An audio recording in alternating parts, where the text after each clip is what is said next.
siempre debe quedar ese respaldo escrito, porque como decimos popularmente, las palabras se las lleva el viento, con el tiempo ni nosotros nos acordamos. Bienvenidos a Cafecito Contable, el podcast donde hablamos de actualidad fiscal, hablamos un poco también de laboral, pero sobre todo de automatización contable, administrativa y de planilla. Hoy tenemos un tema súper especial en el cual nos acompaña Jessica, quien es la abogada de Bluson Experience y de B-Sides, quien tiene experiencia más de 25 años en este mundo de planilla. Hoy traemos un tema súper especial que es la continuación del tema de la semana pasada, ya profundizando un poquito más aspectos, y le pusimos de nombre cómo llevar bien una relación laboral. Entonces, Jessica, si quieres saludar un poquito a la audiencia. Mucho gusto, un placer estar aquí en este espacio tan bonito, tan interesante. Muchas gracias por invitarme. Buenísimo. Entonces, si sos dueño de una pyme o estás emprendiendo y ya has contratado personal y querés saber un poquito más de jornadas laborales, de trabajo remoto y demás, quédate porque este es el espacio para vos.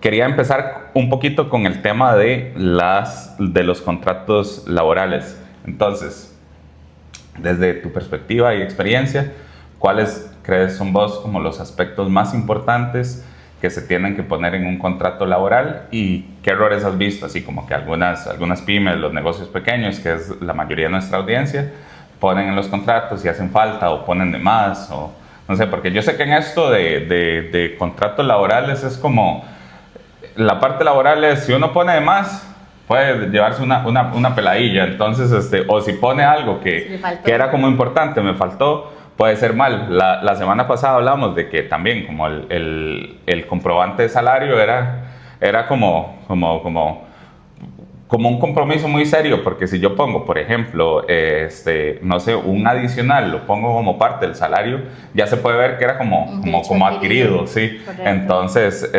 en contratos laborales, ¿qué aspectos ves así como que sean importantes? Contratos de trabajo, lo primero hay que saber que los contratos pueden ser verbales o pueden ser escritos.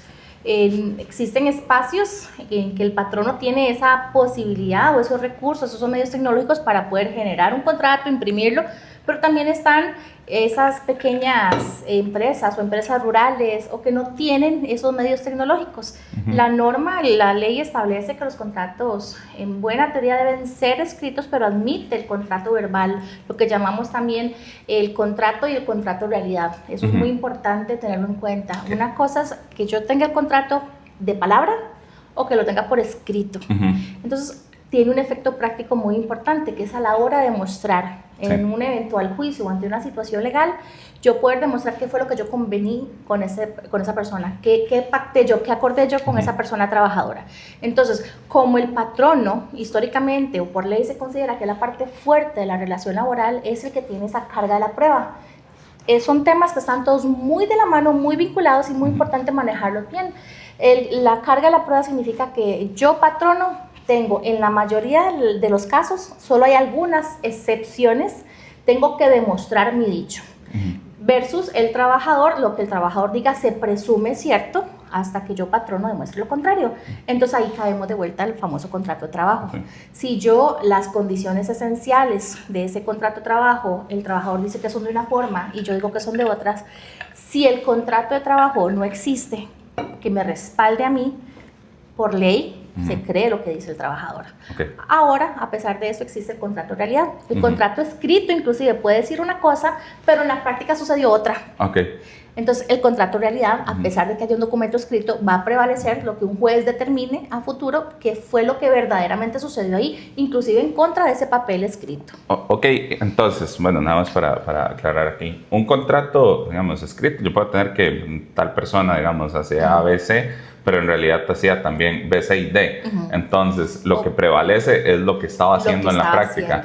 ¿Cómo determinaría el juez qué se está haciendo? ¿Cómo se determinaría? A partir de testigos, a partir de prueba complementaria, documentos, correos, mensajes de texto. La materia probatoria en derecho laboral es muy abierta, porque realmente no podemos limitar cuando las relaciones laborales, como relaciones humanas, sociales que son sumamente complejas. Sí. Entonces, atendiendo a esa complejidad, el juez valora con una forma muy abierta lo que él considere o las pruebas que le sean llegadas al proceso. El juez determina el valor y la credibilidad que le va a dar a las mismas. Ahora bien, como me preguntabas al principio y para contestarte concretamente, me preguntas qué debe tener ese contrato de trabajo.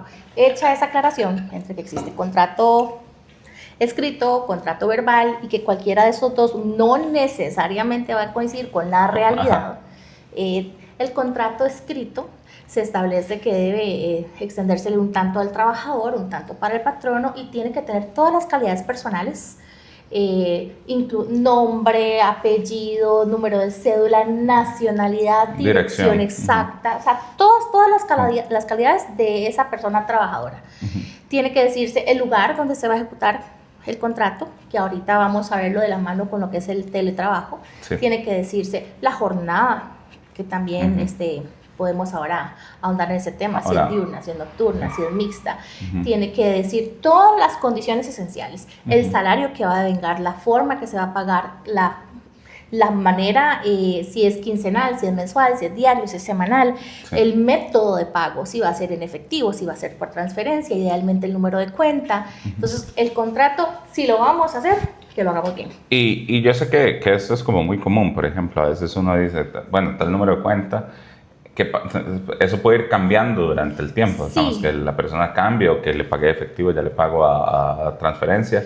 Cuando pasa eso, ¿qué es bueno? ¿Cuál sería la recomendación? ¿Hacer un adendum o un correo o una acción de personal? Eventualmente registrarlo de alguna manera, si ya sea una acción de personal, una constancia, si es la solicitud del trabajador, por lo menos una notita. Recordemos que la informalidad va a ser parte de una relación laboral. Exactamente, entonces tal vez no tenemos, como dije al principio, esa tecnología, esos medios para, pero una notita, por favor, hágame una nota haciendo constar que en adelante usted solicita que yo le pague a esta cuenta. Entonces, siempre y cuando la cuenta sea de la persona trabajadora, no es tanto problema. El problema es que a veces sucede con personas extranjeras, con personas inclusive nacionales. Es que yo tengo deudas y tengo embargos salariales y no quiero que me depositen a la cuenta. O una persona extranjera que no tiene cuentas en el país, que no tiene todavía la posibilidad de abrir cuentas, sucede mucho en servicios domésticos.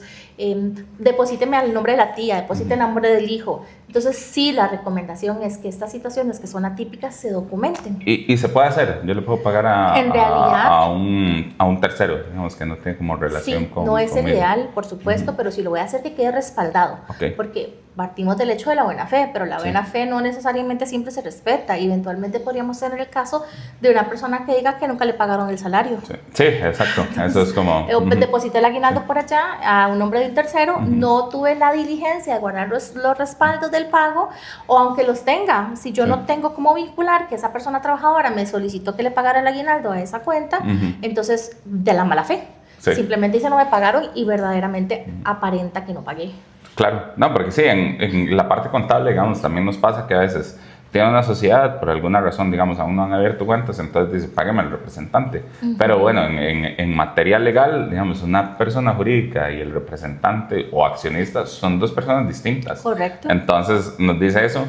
Lo que generalmente se recomienda es que sí, que envíe la nota y envíe, digamos, hasta el porqué, digamos, que puede parecer un poquito como mucho, ¿verdad? Sí. Pero eso es como para que la empresa sepa que sí, esa factura la pagué, porque si yo le estoy pagando a un tercero, aunque sea el representante, él puede decir, a mi sociedad nunca le pagaron y llevarme un proceso de cobro. Entonces, es más o menos como lo que nos estás diciendo, digamos. Correcto. Y tratándose de una empresa, pues evidentemente habría que tener ese cuidado de que esa persona que me está pidiendo que le pague a un tercero, verdaderamente tenga la facultad legal, o sea, que sea representante legal, con facultad suficiente. No vaya a ser que el contador es el que me dice, dígale. Sí, claro. Entonces, tener ese cuidado. Y validarlo con una personería jurídica que esté al día en ese momento que está pasando. Otra duda que me surge es ¿qué pasa si un tercero me dice, no, es que yo no quiero que pague porque tengo pensión alimenticia, entonces que me deposita a nombre de mi amigo para que no me hagan el rebajo de pensión? Sí, es sumamente complejo. Aparte del tema ético de la cuestión, que si bien no estamos para valorar ética, también tenemos que ver qué tipo de perfil de patrono nosotros queremos ser. Si un perfil que se presta para situaciones que realmente no son honrosas, no sabemos el contexto. Pero ya eso sería, digamos, del patrono. Ya eso sería una situación muy subjetiva del patrono, si considera que se va, como decía uno popularmente, a prestar para una situación de estas en perjuicio eventualmente de un menor de edad. No sabemos el contexto, no sabemos si al contrario es una situación más bien en que la persona deudora alimentaria, hay situaciones que está siendo objeto de un acoso por parte de y que se utilizan los mecanismos legales para infundir esa presión. No sabemos el contexto, pero desde lo que nos compete, que es la parte técnica legal de se puede o no se puede, totalmente viable siempre y cuando haya un documento, un respaldo de petición de esa persona trabajadora. Ok, entonces en la parte laboral, digamos, ya ese no hay constancia, ya ahí va a depender, digamos, del tipo de patrono y lo que quiera hacer, pero desde la parte laboral, con una nota, digamos, sí, no hay impedimento legal para hacerlo. Legal. Pero recordemos que si vemos las normas más en conjunto, también no incurrir en ningún acto ilegal que eventualmente nos ponga en una posición. Porque sí, también puede ser que no sea el DRE, que me dijeron no tengo cuenta bancaria, sí, yo no tengo manera como de comprobarlo, un patrono no puede ir a preguntar al banco si le pueden abrir cuenta a un... Sí, que puede ser el procedimiento, que es lo ideal, pero sí, pueden haber situaciones. Pero donde yo sienta como patrono que estoy tratando o estoy facilitándole a alguien cometer o evadir una obligación o cometer un eventual delito o un fraude, una simulación, tener muchísimo cuidado. No es el contexto, pero sucede en muchas ocasiones, saliéndome un poco de contexto, que le ejecutan un despido y le dicen, pero no me puede poner que es con responsabilidad patronal por el tema del seguro. Entonces, las pólizas de seguro de desempleo. Entonces es un tema aparte de ético legal. Podríamos estar incurriendo en un fraude de seguros. Entonces tener muchísimo cuidado con acceder a ciertas peticiones que parecen muy nobles, muy bien intencionadas, pero que nos pueden meter por desconocimiento y sin intención en una situación legal incómoda. Claro, sí. Porque sí, ese sí, lo ponen con responsabilidad y todo, pero después si la aseguradora por alguna razón se da cuenta, sí, la bronca aparte para la persona que está cobrando el seguro también viene para mí porque estoy dando falso testimonio. También, eventualmente yo como patrono puede que ni siquiera supiera, me pidieron y yo de buena fe no sabía ni por qué ni para qué, simplemente me lo pidió. Y porque me dijo que me servía más para tal trabajo. Exactamente, es para el trabajo que viene, tener mucho cuidado con eso, porque no necesariamente te van a ser abiertos y te van a decir, es con esta intención. Y uno emite un documento, lo emite sin saber el uso que se le va a dar a ese documento y después puedes estar en una situación legal un poco compleja. Entonces ya lo saben, hay que tener un poquito ahí como de malicia y hacer bien las preguntas correctas porque pueden haber situaciones más allá de solo, digamos, el actuar de buena fe puede traer otro poco de consecuencias. Bueno, entonces para concluir con las jornadas laborales, con los contratos de trabajo, ¿has visto algo como que sea un error recurrente o algo que les falte poner? Sí, a veces cometemos el error de omitir los días de descanso, si por ejemplo son rotativos, si es un día fijo a la semana, más allá inclusive de la redacción del contrato, no prever los cambios que puede haber en el tiempo con esa relación laboral. Entonces, por ejemplo, si yo dentro de mi giro puedo dar un fin de semana libre y me comprometo porque tal vez la persona trabajadora me pide, es que yo quiero tener los domingos libres. Y yo en ese momento veo que es posible. Tengo una tiendita pequeñita. Sí, es una tienda que está cerrando pero puede ser que más bien le empiece a llegar más afluencia los domingos. Sí, entonces, y de pronto yo dije, sí, soy libre siempre los domingos. Entonces tener un poquito más de flexibilidad o apertura, que el contrato establezca que el día de descanso será indicado por la parte patronal, que de momento se establece a petición, documentar la realidad, a petición del trabajador se establece que será en la medida de lo posible, conforme a las posibilidades del patrono, aunque suene muy coloquial poner todo esto, pero es que el contrato trabajo es así, es una relación humana tratada de plasmar en un documento. Entonces, yo soy así muy práctica, siempre y cuando la empresa patrono se compromete a que siempre y cuando le sea posible y que su giro comercial o que no suceda alguna situación eventual que ya no permita continuar con esta práctica, se le tratará de conceder. Pero el trabajador entiende y acepta, siempre la famosa, entiende y acepta que queda a discreción del patrón y que esta práctica podrá cambiar y que lo que ha de respetarse es que tenga el día de descanso semanal como la ley lo establece. Sí, bueno, no, también hay otro tema que hace poco conversamos, fue el tema de las comisiones, que va como un poquito relacionado. Entonces, de comisiones que uno establece con ciertas condiciones, pero puede ser que el mercado cambie y que ya se haga como digamos, inviable.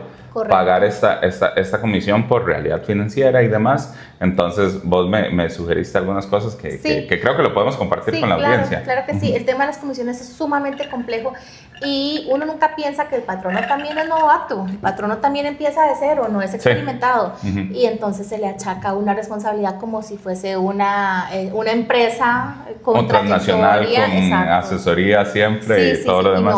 No, porque sí, yo soy patrono, digamos que está bien, yo tengo mi experiencia y todo, pero hay muchas cosas de estas laborales que no sé, y hay muchos como descuidos que uno ha tenido, no adrede, pero son por desconocimiento, como esto de las comisiones. La curva de aprendizaje, como decíamos, trae factura. Pero sí, ahí lo importante que mencionabas es que la carga de la prueba siempre se le tira al patrono, aunque lo que diga el empleado se toma por cierto. Sí, y también los famosos derechos adquiridos. Con el tema de las comisiones, entonces para explicarte, es sumamente complejo y cada empresa determina, pero por ejemplo, siempre les digo, la comisión, vamos a ver varios aspectos. Cuando yo contrato a una persona y le ofrezco dentro de ese paquete de beneficios que yo le voy a dar comisiones, realmente es un derecho adquirido. Yo no puedo después llegar y decir, ¿sabe que ya no le va a pagar comisiones? Sí.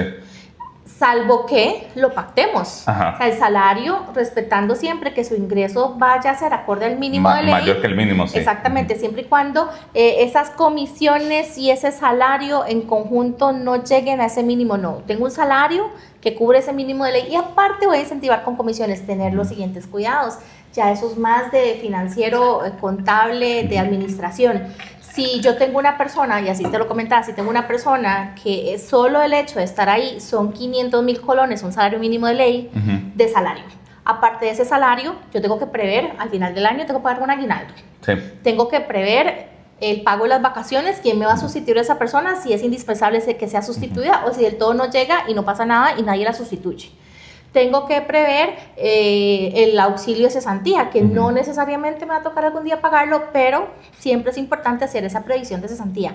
Aparte de eso, tengo que prever las cargas sociales, mi cuota patronal. Entonces, esta persona que en apariencia me cuesta 500,000 al mes, me puede costar 1,000,000 o más. Sí, claro. ¿Al mes? Sí, es un cálculo económico que a veces mucha gente no hace y que sí, en cargas sociales puede ser un 60% fácil, digamos, adicional. Sí. Y si tenemos otros componentes salariales, sí, puede llegar hasta el doble. Correcto. Entonces, esa persona aquí sentada me representa a mí mes a mes.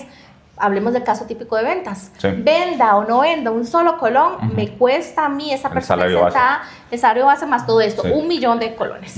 Entonces, si para yo vender, tener una utilidad de 1,000,000 de colones, tengo que vender 20 millones, entonces, y yo le empiezo a pagar a esa persona comisiones desde la venta, o sea, desde la 0 en adelante, esa persona, venda o no venda, gana comisión y me genera todo este costo operativo. Claro. Entonces, ¿qué tengo que pensar yo como buen administrador de este negocio? Sí. Que yo no le puedo pagar comisiones a esta persona hasta que me cubra en sus propias ventas, hasta que mismo me produzca por lo menos el llegar a ese punto de equilibrio de que se pague solo. Una vez que él ya vendió lo necesario para pagarse a sí mismo, ya me empieza a generar ganancia. Claro. Entonces, si eso me representa a mí 20 millones en ventas, error gravísimo que yo le pague comisiones del 0 al 20 millones. Sí. Porque estoy perdiendo. Sí, totalmente financieramente inviable, como dice usted, correcto. Sí. Entonces, debería ser a partir del millón, los 20 millones en adelante. Y por supuesto que eso va cambiando, porque esa persona tiene sus aumentos salariales, aumentan las cargas sociales, aumentan los costos operativos. Si tengo que poner una computadora. Ahorita la caja va a aumentar también. Ahorita la caja va a aumentar. Sí, tengo que poner su escritorio, tengo que poner su computadora, tengo que pagarle su celular, tengo que pagar sus viáticos. Entonces vemos cómo ese millón fácil de medio lo transformamos significativamente. Entonces, resumen, y creo que queda entendido, no puedo, tengo que tener como esa matemática muy clara de cuánto es ese costo operativo para que llegar a ese punto de equilibrio donde esa persona ni me gastó plata, ni me hizo perder, ni me generó. No, porque también está de que, está bien, digamos, esta persona entró con estas comisiones, era una, pero también puedo contratar a otra persona, ahora sí, cómo divido también las comisiones, porque ya no está dando abasto, entonces también tengo que ir viendo eso. Y no, ese es un reto bastante grande también a nivel empresarial y de estrategia, porque las realidades van cambiando. Es cambiando. Bueno, en el sector de que estamos, que estoy yo en la otra empresa que no es Visit, que es Blue Zone, es turismo, y turismo cambia demasiado rápido. Súper fluctuante. Fluctúa muy rápido. Ahorita hay cierre de aeropuertos y demás, entonces cambia mucho. Pero si tengo una carga siempre fija en todo, lo más probable es que vaya a tener bastantes problemas financieros. Si su contratación, si el personal que usted tiene ahí pagando comisiones, usted lo dejó un monto fijo, va a caer en una situación de estas. Se le desploma el turismo sí, a causa y sigo de yo con la carga. Y usted sigue con la misma carga. En cambio, si usted lo previó que fuera basado en el punto de equilibrio de la empresa, ya no de ese puesto, porque también hay que tomar en cuenta el punto de equilibrio de la empresa como tal. Porque, ok, está bien, esta persona a partir de los 20 ya entre comillas, se paga sola. Pero si todo el costo operativo mío es que yo tengo que vender 50 millones para ver punto de equilibrio, o sea, para no ver mi utilidad, pero tampoco perder, o sea, tengo que vender 50, tengo que vender 100, yo no puedo pagar comisiones, sino hasta que yo alcance como empresa esa meta. Claro. Entonces claro, es individual y en conjunto. Sí, ahí también sí existe como toda esta parte de expansión que uno va a operar con pérdida para cuando quiera expandirse, pero eso es un tiempo determinado también. Claro, sí. Y ahí, digamos, lo importante que nos mencionas de ponerlo de que va a ser, digamos, por cierto tiempo puede cambiar o puede restringirse o puede conforme a la realidad, porque al principio, digamos, yo quiero expandirme, pero ya después lo que quiero es como utilidad, no es la misma estrategia y también, digamos, ahí también creo que depende del patrono explicarlo claramente, digamos, ahorita podemos ganar más porque lo que quiero es vender como loco, porque quiero entrar a este mercado, pero después lo que quiero es ya rentabilidad, entonces también creo que ahí es importante. Sí, y es un tema de rentabilidad, tampoco le va a pasar la factura al colaborador. Exactamente, decir, o de expansión también, correcto. digamos. Sí, voy a expandirme, entonces voy a invertir, entonces no tengo utilidad, pero porque estoy haciendo inversión. Entonces ya yo sé que no es que no tengo, es que invertí, pero sí lo justo sería, ok, esta comisión vamos a pagar de esta y esta manera porque ya estamos generando, este departamento de ventas me está generando, el departamento de ventas es el motor de toda empresa. Si no hay ventas, nada funciona. Entonces, importantísimo en esos casos, en resumen, siempre dejar por escrito que las políticas de comisión serán revisadas, evaluadas periódicamente y se estarán ajustando a la realidad financiera y a la realidad nacional. Porque sí, eso es variable, eso cambia. Entonces, yo en realidad pensé que era como escrito en piedra. Entonces, cuando conversamos... Si yo no tengo ese cuidado de establecer, si nada más pongo ganará una comisión del 1%, el porcentaje que sea, sobre ventas, es que a veces ni siquiera tenemos la malicia y es como error primerizo, ni siquiera tengo la malicia de decir, no, después de la venta tanto, no, sobre ventas totales, desde la venta cero, desde el primer colón que vendió. Ya yo tengo que pagar comisión, entonces... Sí, entonces ya saben, huevones, muchachonas, tengan ese cuidado y vean la importancia de poner, digamos que uno dice, es un párrafo, digamos, es una línea. Entonces eso les puede permitir adaptarse a la realidad o no, porque eso nos pasa a muchos como patronos. Aquí ya hablo no solo como host, sino también como empresario. Y bueno, vamos a cambiar otro tema, súper bien lo de los contratos de trabajo.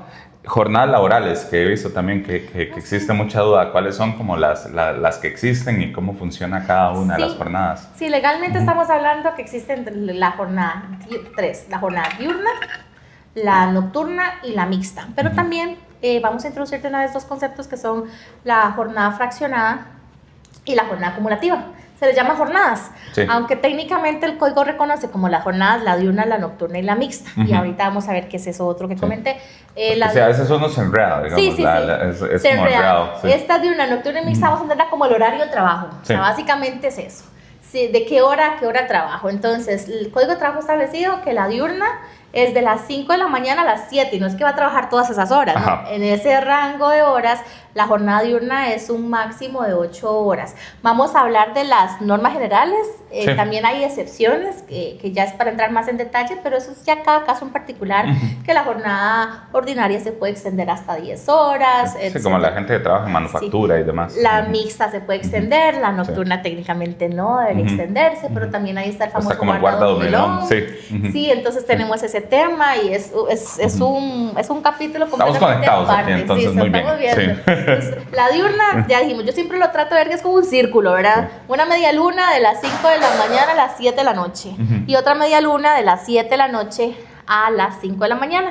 Entonces tenemos la diurna, la nocturna, y en el medio, en el extremo, choca en las horas. Exactamente, entonces entramos en la jornada mixta. Aunque choque una hora, ya es mixta. La norma establece 2 horas y media o más. O más, ok. Entonces, digamos, 2 horas y media estamos hablando, si contamos de la noche, de las 7, 8, 9 y media. Entonces puede trabajar, digamos, las 8 horas hasta salir a las 9:30, que todo bien. Sí, ahí hay un cuidadísimo. Este es precisamente el detalle que todos cometemos de error. Y parecería el diablo está en los detalles, ¿verdad? Sí. O sea, que hablamos mucho del diablo, no Ojo, sé por qué, pero parecería que puedo salir hasta las 9:30 y entonces estoy en ese rango mixto. Pero la norma dice 2:30 o más. O sea, si ya yo salí a las 9:30, ya yo transformé esa jornada. Exactamente, en ese más. Entonces, para que sea mixta, para que caiga, porque si no me cae en la nocturna. Sí. Por un minuto, ¿verdad? Claro. Yo siempre les digo, mire, 9 de la noche es el tope para si la quieren que sea una jornada mixta. Pero si la quieren diurna, no se me escapen de las 7 de la noche. Y si la persona sale a las 7, venimos al tema de las famosas marcas. Si me marcó a las 7:05, ya me transformó técnicamente toda esa jornada en mixta, porque salió después de las 7. A las 7:05, a las 7:15, a las 7:20, a las 7:30. Ojo con las extras. Dentro de una jornada diurna de alguien que me sale después de las 7 de la noche, automáticamente ese día ya es una jornada mixta. Entonces serían más extras. Sería más extras porque al ser mixta, ¿qué significa? Que reduje una hora. Exactamente. La diurna son 8, la mixta son 7, la nocturna son 6. Ok, qué interesante. Entonces, ejemplo, una vecina, una sodita, no vamos a decir el nombre por la privacidad de las personas. Sí. Más que si aquí llegamos millones de personas. Llego a saludar a la vecina, y veré yo que ella pone una sodita y veo que está abriendo hasta las 6, 7, 8 de la noche.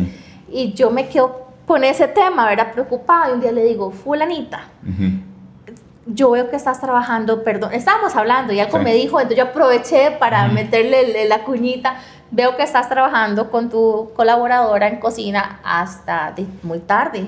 ¿Usted está clara y está consciente que después de esta hora, ya después de las 7, ya su jornada no es diurna, es mixta? Y si usted se me la deja después veía que a veces se trabajan hasta las 10 de la noche para tratar de vender taquitos en la noche, ahí en el barrio. Y que todo bien, digamos. Sí, todo bien. Pero ¿Usted está clara que esa jornada, esta señora, el día de mañana algo pasa y ella le puede reclamar que eso es jornada nocturna, ya ni siquiera mixta?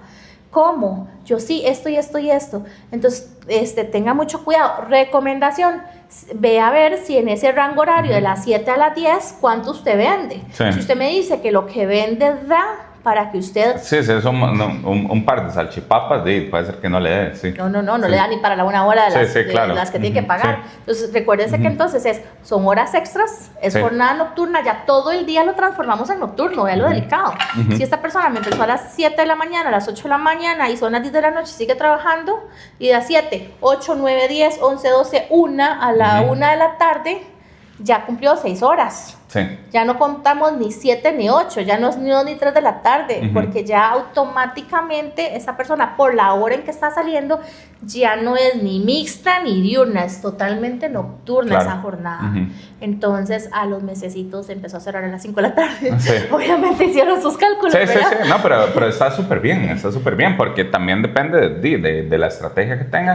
Y de la realidad de mi negocio, ¿verdad? Entonces, lo bueno es tener conciencia y ya hacerlo con la información que uno sepa. De hecho, para eso también es un poquito de estos espacios, para que la gente tome un poquito más de conciencia y sepa, digamos, lo que puede hacer. Sí, exacto. Esos detallitos Porque si no puede estar teniendo una rentabilidad mínima a costo de una contingencia que enorme. Se comería esa rentabilidad más una bronca enorme. Entonces, sí, o decir, no, esta colaboradora es muy buena, ella jamás me haría eso. No, tenemos un acuerdo, está bien, pero ahí caemos en la buena fe. Recordemos que el derecho laboral es irrenunciable. Entonces, es una norma que por ley yo no puedo, ninguna cláusula que yo ponga, ni por escrito en el contrato de trabajo, que no puede ser ajeno al... Exacto, que vaya en contra de lo que dicen las leyes, el Código de Trabajo es nula, se tiene por no puesta, simplemente no existe. Es más, el patrón no puede decir, no, tranquilo, yo tengo un papiro donde ese trabajador me renunció absolutamente, es más, hasta el aguinaldo me renunció, totalmente ilegal, o sea, el aguinaldo procede. Sí, por más que yo tenga una declaración jurada, perjurada, firmada por el papá y la mamá, comprometiéndose y respaldándose. O sea, que lo selle el pisuicas, no, tampoco. No tiene ningún valor, nada, nada. Entonces, tener ese cuidado. Y hoy estamos bien y mañana estamos mal. Entonces, somos muy buenos amigos hasta el día que ya no. Entonces, yo no quisiera dejar una relación que me puede representar a mí una contingencia económica tan significativa como millones. Es que las horas extras en poquito acumulan millones de colones. Sí, claro. Sí. Y aparte de eso está el tema de que ahora, desde la reforma del 2017, cuando hay un juicio laboral y a un patrono lo condenan en temas salariales, llame salario ordinario, extraordinario, va una comunicación directa a la caja. Okay. O sea, por ley, el juez tiene que comunicarlo. Y todo eso lleva cargas sociales, entonces. Y a quién le cobra la cuota obrera y la cuota patronal, más los intereses, más todo lo que implica el INE, todo al patrono. Sí, las cuotas patronales prácticamente no prescriben. Bueno, duran 10 años, no es como Hacienda. 10 años y, ojo, mucho cuidado. Hay criterios, son 2 temas con esa situación de la caja.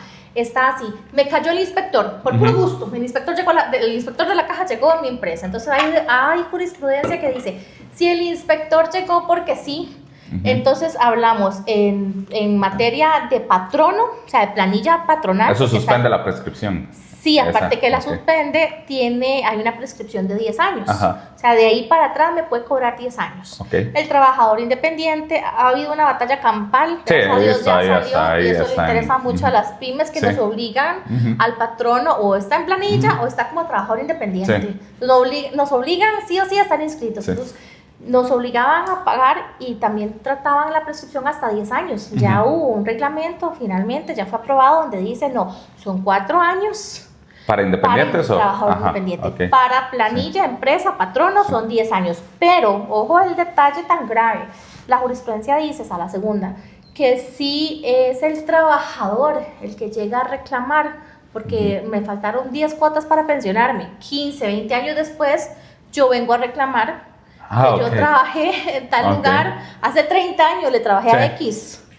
Y ya X ni puede estar. Ya X ni está. Dice que son imprescriptibles. Muy grave. En realidad a mí me parece un criterio abuso. Muy fuerte para mí, porque no solamente, volvemos al tema. No, y porque yo tengo la carga de la prueba, digamos, yo no voy a guardar documentación por 30 años. Correcto, jamás es inviable, digamos. Exactamente, eso y mis colaboradores ya pueden estar pensionados o algunos también fallecidos.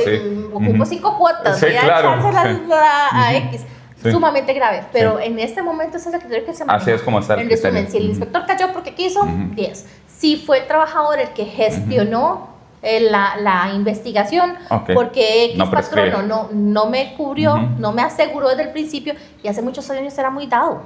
La gente iba quedando en caja, no meses, años después. Que eso es otro tema. El trabajador se le asegura desde el día 1. No ese famoso periodo de prueba lo suelen confundir con que tengo 3 meses para meterlo en la caja. Correcto. No, desde el día número 1. Pueden hacerlo anticipado. La caja tiene en el sistema de CICER la posibilidad de hacer una inclusión anticipada, o dentro del periodo que corresponde. Si la persona me entró a trabajar un 5 y entonces al primero que ya hago la planilla ya lo... Pero alguien siempre meterlo desde el día 1. Bueno, entonces ya saben, eso de la prescripción es bastante complicado. Si son freelance, trabajadores independientes, acuérdense que son 4 años. Si en 4 años se la jugaron, ahí no sé qué, sepan que la caja puede venir y cobrar de todas las cuotas, y como son independientes, usted tiene conexión con Hacienda, que también esto es como entonces, si usted ganó, no sé, 1 millón al mes, entonces sepa que en un año son 12 millones y que la caja ya tiene información a eso, y eso funciona como otro impuesto de renta, que en promedio puede ser como un 15%, ¿verdad? Más o menos. Sí, 10 por 10. 15% promedio. Sí, dependiendo del salario, como Correcto. Sí, son rangos. Entonces, sí, entre un... ¿Empieza desde cuándo? Perdón. 10, 15% como un 10, entre un 10 y un caja. 15%. Entonces, si ganaron 12 millones, tiene que pagar 1.200.000 más o menos a la caja, más lo que... El mínimo que la caja le cobra a un trabajador independiente anda rondando casi los 30.000 colones mensuales. Pero sí, para los salarios más chiquititos, ¿verdad? Chiquititos, sí. exactamente. Bueno, los servicios profesionales más chiquititos. Es casi un 10% y va escalonándose. Entonces, digamos que 300.000, lo mínimo que uno puede pagar la caja son casi 30.000 colones con un salario mínimo de 300.000 colones al mes. Y lo que la caja hace con el trabajador independiente es la renta, al final de cuentas, la renta neta. Toma la renta neta y eso lo divide entre 12 y eso es lo que estima que debió y que ingresó mes a mes y sobre eso puede recalcular lo que uno pagó. Entonces, en renta neta, para que sepan, digamos, es el ingreso menos los gastos, digamos, deducibles, y esa es mi utilidad o renta neta. Eso es también lo que ustedes presentan en Hacienda, porque esa es la misma información que la caja va a cruzar. Y para ahí también, digamos, es como esta herramienta de Visa, donde todas las facturas que envíen, digamos, ya van a quedar registradas, también la depreciación y demás. Entonces, importante que tengan todo esto, porque la caja también tiene autoridad fiscalizadora, igual que la administración tributaria, ¿verdad? La información y usted tiene la obligación de entregarla. Importante que también siempre una discusión, todavía yo tengo casos abiertos de inspecciones que han caído de la caja, en donde han pretendido cobrarle a ese trabajador independiente ingresos por alquileres. Ya hubo una reforma, ese reglamento que se generó de trabajador independiente ya los excluyó. Sí. Entonces también tomar eso en cuenta, que las rentas, alquileres no entran. Sí, porque eso es un ingreso pasivo. Sí, exactamente. Pero la caja lo cobraba. Y tengo casos abiertos al día de hoy que los peleamos y les dimos la batalla. Yo he visto un tiempo, digamos, bueno, también como en la práctica contable y demás, y de Visa, que uno ve más clientes, que sí, tiraron a cobrar a todos, digamos, a todos. Sí. Y a todos y la tarifa máxima y hasta algunos lo cobraban por la renta total, digamos, por los ingresos brutos. Correcto. Yo decía, pero ni siquiera los gastos no los están contemplando. Correcto.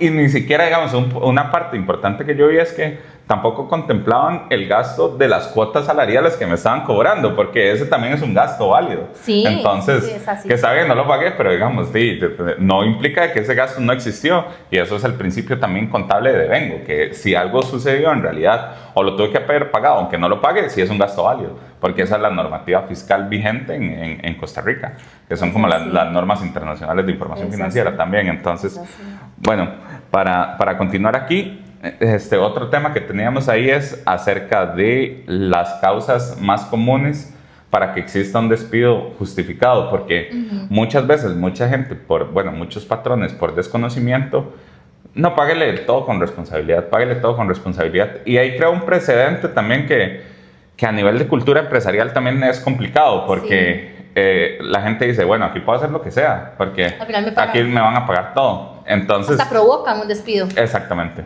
Sí. Entonces, esa es una cultura que tiene este problema, porque al final no es como solo pagué esto, sino lo que implica, digamos, de que se me quede gente como haciendo lo mínimo, porque esto indirectamente afecta al resto, y eso es como se crea cultura. Entonces, desde tu experiencia, ¿cuáles son como los factores que ves que son como faltas que recurren los empleados, que se podrían despedir con justificación y por no documentarlo, por lo que sea, digamos, no pasa? Sí, ese es un tema muy interesante. Realmente, en la práctica de tantos años, uno dice, tantos despidos y motivos como colaboradores hay.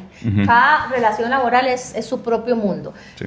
Y ese sí es un tema que tal vez por artículo y todo, importantísimo definirlo para que desde casa, del centro de trabajo, se pueda ir uno familiarizando. Siempre digo, es importantísimo irse familiarizando con el código, aunque no entendamos ni la tercera parte de lo que vamos leyendo, pero vamos interiorizando conceptos. El artículo 81 del Código de Trabajo es el que establece las causales. Pero en cada empresa, una u otra situación van a considerarse graves o no. Ejemplo, y yo siempre lo digo así, trabajo mucho con estaciones de servicio, y en las estaciones de servicio para nosotros el ausentismo y las llegadas tardías son terribles.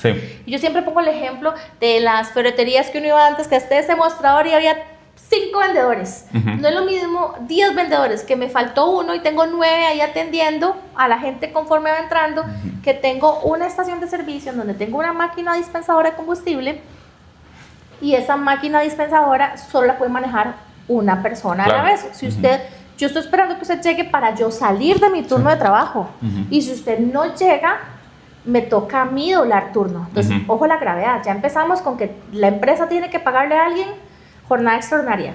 Esa persona, ese alguien tiene que doblar turno, que ni siquiera debería ser, técnicamente no es permitido, y aparte de eso, en una actividad que es tan delicada como el manejo de combustibles. Entonces, si yo afecto la capacidad de gestión intelectual, física, el desgaste de esa persona, ya estoy poniendo en riesgo a esa persona y estoy poniendo en riesgo a terceros. Sí, ¿no? Y los que van a echar combustible y demás. Correcto. Si esa persona ni siquiera me avisa, voy tarde, no voy a llegar, entonces manejamos protocolos de tardías y ausencias. Entonces, el compromiso es obligatorio, no es que justifique que usted llegue tarde ni que se ausente, pero mínimo, por favor, avíseme. Si es que usted deberá venir y tenía que entrar a las 6, pero va a entrar a las 7. Entonces, yo al compañero que está ahí digo, por favor, espere un momento hasta las 7. Pero si yo sé que de todo no va a llegar, que va a ser una ausencia, por favor, avíseme, porque entonces ya yo no puedo poner a esa persona que me trabaje 8 más 8. Aunque en la realidad a veces sucede. Tengo que salir corriendo a ver a quién pongo. No es para mí posible cerrar esa máquina surtidora, soy un servicio público, tengo que dispensar. Mi competencia no es por precios, son precios fijos, no hay precios, es por servicio. Estamos en un zapato. Para donde yo quiera que lo vean, no puedo cerrar esa cara, no puedo dejar de surtir, es un servicio público. Entonces, desde nosotros tenemos ya la costumbre que desde la contratación, o sea, desde la preselección. Hasta más si es, digamos, en un lugar rural que es la única gasolinera que existe. Digamos, yo me pasaba eso en Tamarindo, que a veces uno se volvía a las 12 de la noche y llegaba y no había cambio de turno y ¿qué hago? Ya ocupo para llegar, digamos, acá. Exactamente. Entonces, realmente es sumamente grave un ausentismo. Entonces, nosotros, a pesar de que la norma dice dos cosas. No, y más un transportista, digamos, y ya venía, digamos, con carga y demás, y también. Lo que no se toma en cuenta a veces es que, digamos, muchas veces, no, es que el patrón tiene que solucionarlo, pero digamos, ese es, el patrón tampoco se va a estar en todas las gasolineras, entonces puede ser que no entre, digamos, no me hicieron el cambio de turno a las 12, viene también un transportista que lo dejaron en Caldera o en Moín esperando y tiene que echar combustible y no está de ahí también, ¿qué pasa? Es que todo eso es como un encadenamiento, digamos, productivo de cómo funciona la sociedad, y eso, digamos, va a ser también los bananos que usted se va a comer en la mañana, digamos, la harina que va a llegar para que el panadero haga el pan, es que, digamos, a veces esas cosillas no se entienden, pero ahí todo eso afecta la cadena productiva del país. Así es, y nos hemos sentado con colaboradores y les hemos dicho, es que yo no entendía lo grave que era que yo no llegara. Yo, señor, sumamente grave que usted no llegue. Entonces, aunque la norma dice 2 consecutivos o 3 alternos en un mes calendario, nosotros estamos toda una política desde la preselección. Les decimos aquí esto y esto y esto es falta gravísima, y si usted incurre en temas de ausentismo, o sea, hoy sí llego, mañana no llego, sucede que el trabajador suma y resta, y entonces dice, ok, 2 consecutivos, entonces estamos 28. Ya mañana no. Pasado mañana, mañana llego y pasado mañana, pero, y hablan del mismo mes calendario, entonces se brincan el final de mes, entonces se me ausentan 20, hablemos de un mes de 30 días, 28, llegan 29, no llegan 30 y no llegan primero porque no son 2 consecutivos en un mismo mes calendario, y me lo juntan con el día de descanso y me lo juntan con el feriado, o sea, muy mala fe.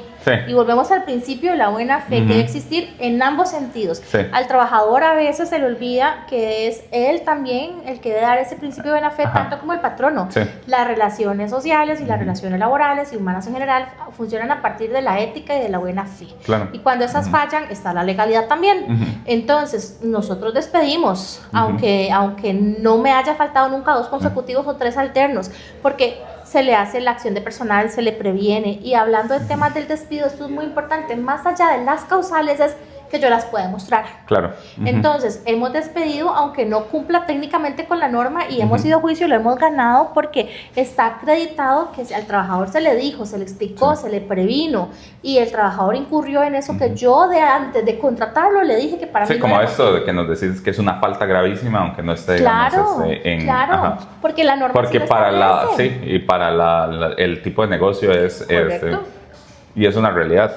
Entonces el código lo establece. El último incisito dice cualquier otra falta grave al contrato de trabajo. Entonces, dependiendo de mi actividad, así yo tengo que tener las reglas claras de qué son los no negociables para mí cuando yo contrato. Y las recomendaciones desde entrada, es decir, los mis no negociables, mis faltas graves, con lo que yo no puedo lidiar, es con esto y esto y eso. Usted me incurre en esto y es causal de despido para mí, y evidentemente no puede ser algo antojadizo, tiene que ser que, como vimos, efectivamente genere un problema. Tampoco y demás. es que me voy a inventar causales. Sí, claro. Pero en la práctica sí hay tantas causales como situaciones. No, pero sí hay muchas situaciones y lo importante es respaldarlas y tenerlas ahí bien documentadas. Y la norma general lo que dice es que causales de despido son el quebranto reiterado. Entonces tiene que ser reiterado en el tiempo, o sea, continuo. No es que hoy yo le dije algo y usted no me cumplió con un protocolo establecido en la empresa y ya yo lo despedí, salvo que ese no cumplimiento sea gravísimo, sea algo sumamente grave, exactamente. Entonces, todo es muy subjetivo. Al final de cuentas, ¿quién va a decidir si ese despido estuvo bien ejecutado o no? Si llegamos hasta una instancia judicial, será el juez el que determine si sí era causal o no era causal.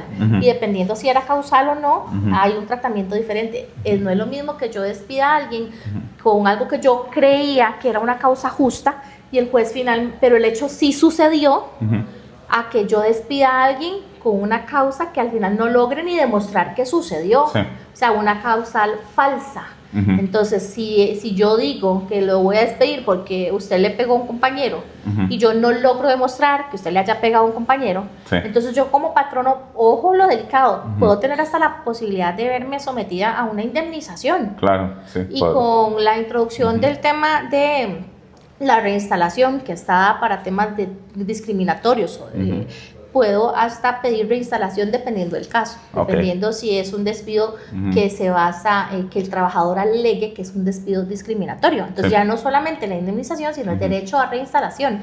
Y la indemnización era antes hasta 6 meses, ahora el juez define. El juez la define. Puede ser un año, puede ser y los salarios caídos. Entonces, si la causal, resumen, si la causal es falsa, tengo la responsabilidad o puedo verme sometido a una responsabilidad de indemnizar con los salarios caídos o hasta con la instalación.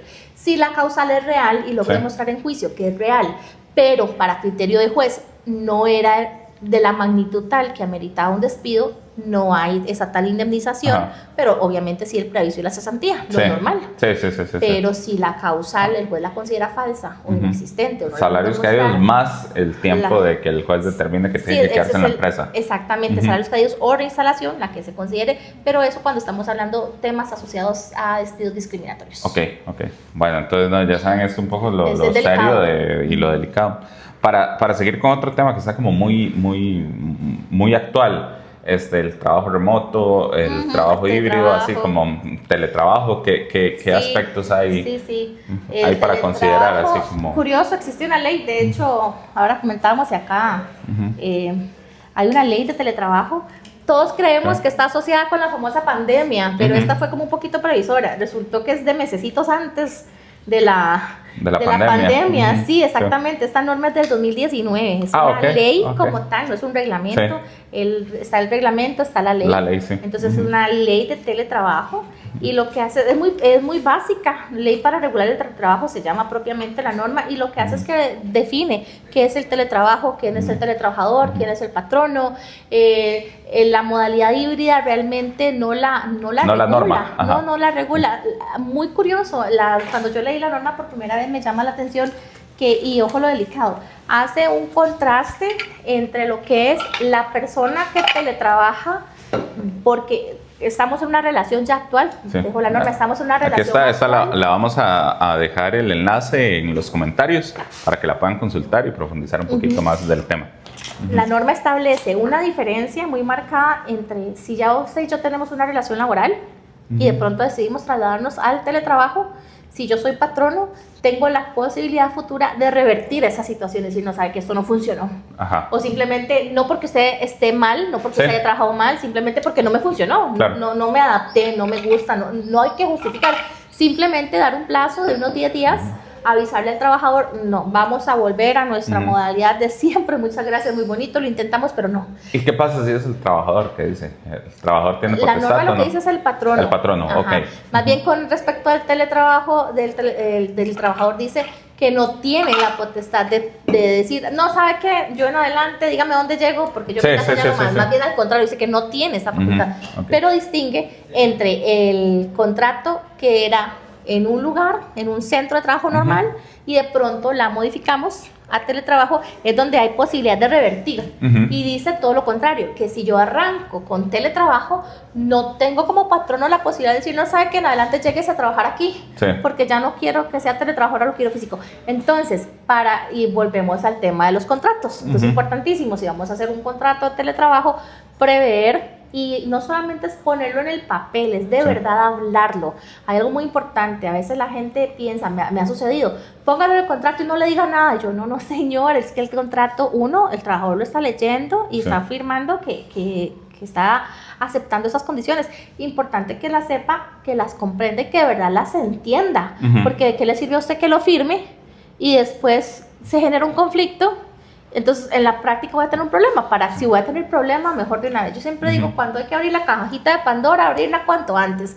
El problema que salga el pisuicas que correcto, sea. Correcto, que salga lo más rápido posible. Y hay que resolver. Desde la perspectiva humana es mejor. Desde la perspectiva económica ni se diga. No es lo mismo yo generar una discusión de si tengo que liquidar o no a una persona con 6 meses, con 1 año, que con 5 o 6 años de trabajar. Claro. El costo es muy diferente y la relación es muy diferente. Entonces, volviendo al teletrabajo, establece eso. Si yo contrato de entrada como teletrabajo, no puedo por ley decirle, no, ahora que véngase a trabajar.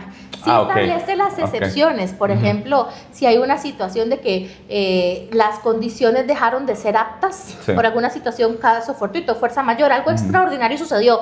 Se fue, como hace un poco, que se llevaron un montón de postes de electricidad, no hubo luz y no va a haber luz en 15 días. No sé, trabajo en una, inteligencia artificial, algo más moderno, hay un nuevo servidor que tengo que estar pegado a ese servidor para desarrollar y hacer código, y sí, tengo que estar en ese lugar porque, digamos, la capacidad de procesamiento no me da. Exactamente, es mi tecnología. Ese es un caso fortuito. Exactamente, entonces, tengo que tener el cuidado de prever con el trabajador que vamos a intentar esta modalidad, que de no ser posible, usted tendría que trasladarse a X lugar. O bueno, de no ser posible, pues daríamos el contrato por terminado sin responsabilidades mutuas. Es decir, y algo que pasa es, digamos, mucha gente que a veces dice teletrabajo puedo trabajar desde cualquier lugar, puedo trabajar ahí en una piscina, tomándome una caipiriña, fumándome un cigarrillo, No, hay un centro, la norma establece el centro de trabajo. También cuando habla de híbrido, nosotros normalmente por híbrido asociamos que tengo que llegar y a la vez me puedo quedar en la casa. La norma maneja un esquema híbrido entre eso de itinerante, le llama, de que si yo trabajo desde mi casa o tengo que ir a alguna gira o ir a algún lugar, o sea, trasladarme. Entonces le llama esa modalidad híbrida, no a que vaya al trabajo y a la casa, sino que esté en la casa y tenga que salir. Y la gira que tengo que hacer, porque soy agente de ventas, visitar a un cliente. Sí, entonces ese es el tipo híbrido del que hablan ahí. Entonces hay cosas que uno tiene que leerlas de la mano del código de trabajo como tal. El código también establece temas de distancias entre el lugar de trabajo y mi domicilio. Entonces yo puedo contratar a alguien que está en Guanacaste y yo estar aquí en San José porque es un teletrabajo. Pero ¿qué pasa si entonces yo ocupo que esa persona sea presencial? Clientes en la zona sur, no tiene sentido. Exactamente. Entonces, ojo con cuando yo contrato, prever eso, que aunque puede que esté en Guanacaste y yo ahorita piense que no la voy a necesitar, si el día de mañana yo sí necesito que esa persona esté presencial, tengo que tener cuidado de que procure contratar a una persona con un domicilio cercano. Si quiero ir a llevar documentos o traer documentos, no es la misma logística. Si quiero ir a verificar, si quiero sacar respaldos de la computadora, de los archivos, porque la ley de teletrabajo también establece eso. Establece la instalación. No es muy clara, pero básicamente se ha interpretado, dice que el patrono debe proveer lo que es su escritorio, su computadora, silla ergonómica, de hecho, pero también en la práctica y la norma deja el portillo abierto a que si usted lo deja abierto a que si el trabajador me pide teletrabajar, le dice, yo tengo mis recursos, yo puedo. Lo deja como para ese caso, pero en la práctica se ha interpretado que realmente, inclusive si yo voy a contratar a una persona de cero y esa persona me dice, mire, yo tengo mis propios recursos, si en el contrato se establece que el trabajador es el que va a proveer su propia instalación, perfecto. Sí.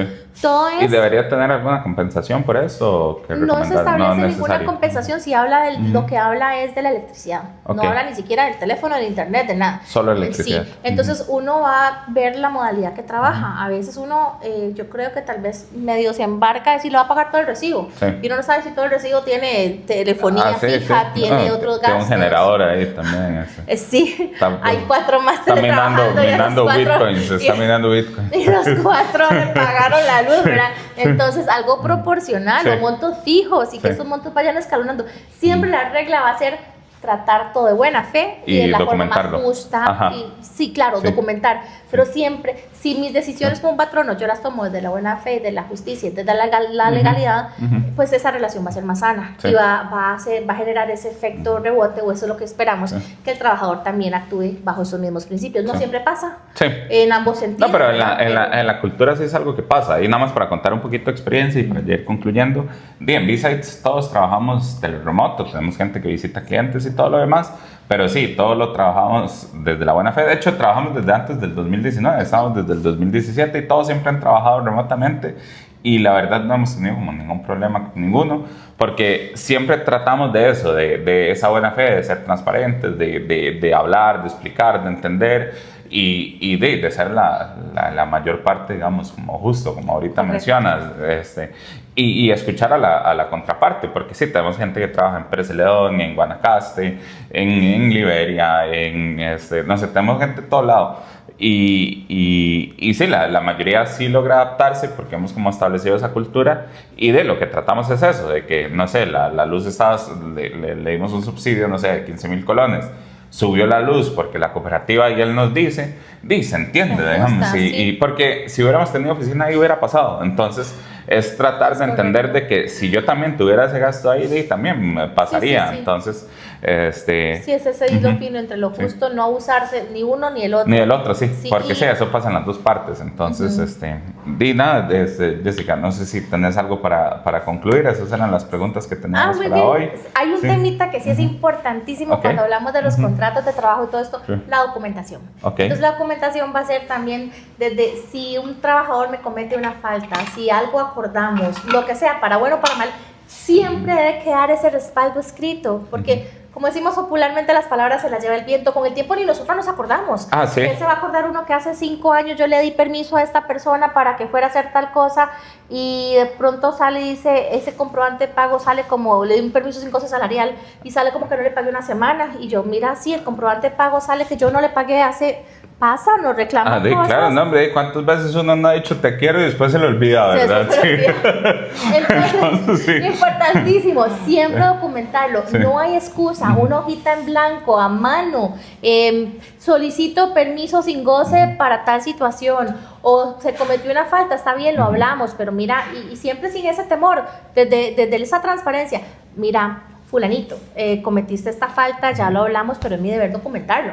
Como patrono tengo el deber. Y así con esa transparencia y con esa Sí. claridad tengo el deber de documentarlo porque yo soy el que debe llevar la prueba. la claro. prueba. Entonces, Es como ya marcar también. Sí, ya está bien, ya entrada lo y salida, conversamos, sí. pero debe quedar documentado. Entonces, Sí. cultura también Sí. se genera al principio. ¿Cómo que yo lo voy a firmar?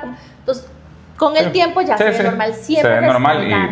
y también, digamos, sí, cuando hay una cultura que se entiende para qué es, y con eso, con que uno explique para qué es, la mayoría de gente entiende, digamos, Correcto. en esto se entiende, y si alguien no entiende y lo ve así, y también hay un poquito de mala fe, porque si le estoy explicando que es porque yo lo tengo que llevar, porque quiero que todo esté claro, Es mi y deber tampoco, legal sí, hacerlo. exactamente, es mi deber Sí. legal. Entonces, bueno, no, Jessica, Eso es. muchísimas gracias, Mucho gusto. ya saben, vean todas la importancia de documentar, de tener claro, hablamos un poquito de la cultura también, que eso va muy de la mano del tema laboral, entonces, nada, implementen un poquito estas cosas, vamos a dejar aquí en la caja de comentarios, si tienen alguna duda, alguna pregunta de todo lo que hablamos hoy, nos pueden escribir, no duden en seguirnos, activen la campanita, aquí estamos, Jessica, de nuevo, muchísimas gracias, Mucho gusto, si querés un placer. despedirte de la Espacio muy audiencia. bonito. Sí, las recomendaciones, este espacio es un espacio muy bonito, muy de mucho aprendizaje, aprovechen. Sí, bueno, no, muchísimas gracias por venir y compartir todo ese valor que has compartido hoy con toda la audiencia de A la B-Sides. orden, con muchísimas Muchísimas gracias, hasta luego. Bueno, hasta luego. Hasta chao. luego. Ale. Falta grabar el cierre. ¿Cómo era? Ok. Si quieres estar al día en temas de contabilidad, temas fiscales, de planilla o de automatización, suscríbete y activa la campanita para recibir todas las actualizaciones. Un saludo y hasta el próximo jueves.